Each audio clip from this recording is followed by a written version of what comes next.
I want to say a very pleasant good day to all of you. We are here in Jerusalem at the Christian Friends of Israel office in their main headquarters building.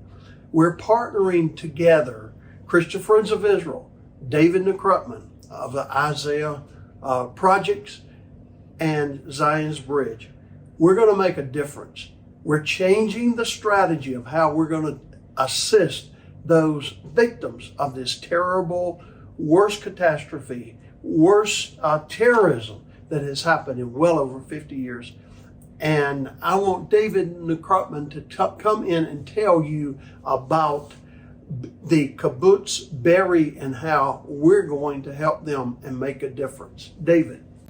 Robbie, thank you so much for the opportunity to partner with you today, along with Tristan Hall of Christian Friends of Israel. Kibbutz Be'eri on October 7th experienced extreme brutality. The terrorists were finding the homes with children.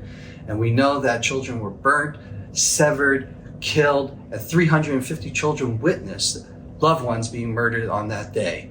Currently, 1,000 people are at the Dead Sea Hotel, and they're going to be transitioned to temporary housing. We know from their spokesperson from the community saying not only do they need trauma intervention therapy sessions for the children to deal with the horrific events that took place on October 7th, but although the government is giving an apartment, they're giving a shell, just the empty shell of an apartment, but they're going to need furniture and they're going to need kitchen appliances. So we've decided to partner on this project to begin the kitchen appliance project of a washing machine, of an oven, and a refrigerator. These are temporary things they're going to need to be able to go to the second stage of trying to live their lives out. So thank you so much for the opportunity to work with you. Also pray for all the hostages, but Kibbutz Be'eri has over 10% of hostages in Gaza right now. So your prayers are accepted right now. Please pray for them, as well as our security personnel on the border. Everything I'm hearing about Kibbutz Be'eri is about those that were taken and those that were killed being the younger families. What about the elders? What about the seniors in that city? So it happens to be that Kibbutz Be'eri, the elderly couples were spared because the Hamas terrorists were looking for children. This is the satanic spirit of what Hamas represents. No different than Amalek during the time of the Bible, when they attacked Israel coming out from Egypt as they were going to the Promised Land. They attacked women and children.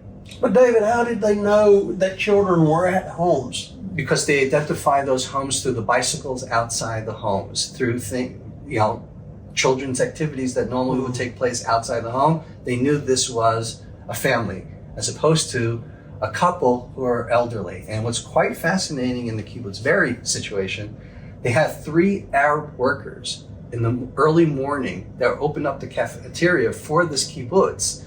And these 3 Arabs put their lives on the line and saved some of the elderly people, although this was a danger to their own lives.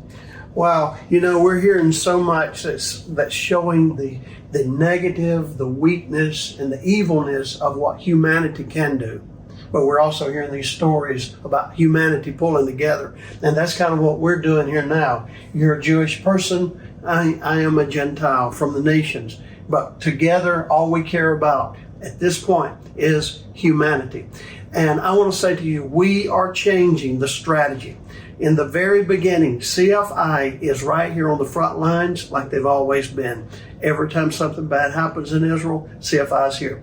Zion's Bridge, we don't have the track record that CFI has, but for several years, that's what we have done as well, working with CFI. But we're changing our strategy because so many ministries are picking some areas up that we started with.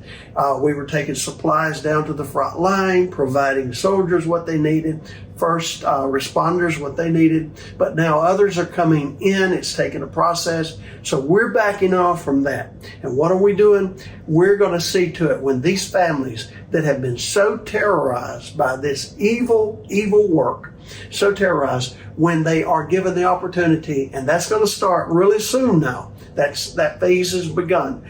They get into housing. We're going to give them all the appliances they need to feed their family, a washer, a refrigerator, and a stove. That way they can survive in a home with their family. And I want you to help with that. What's amazing about what we're doing is that we're doing it together, Jews and Christians, as it should be. Not as separate organizations with our own projects, helping out whatever is needed on the front lines, and right now through the second stage of the war for the transition of the families that have gone through so much horrific, traumatizing events. But we're doing this together to share a covenantal bond. All right, we believe in the God of Abraham, Isaac, and Jacob, and what God is seeing right now is what it should have been years ago. Two communities of faith, celebrating God in mystery and moving His kingdom a little bit further.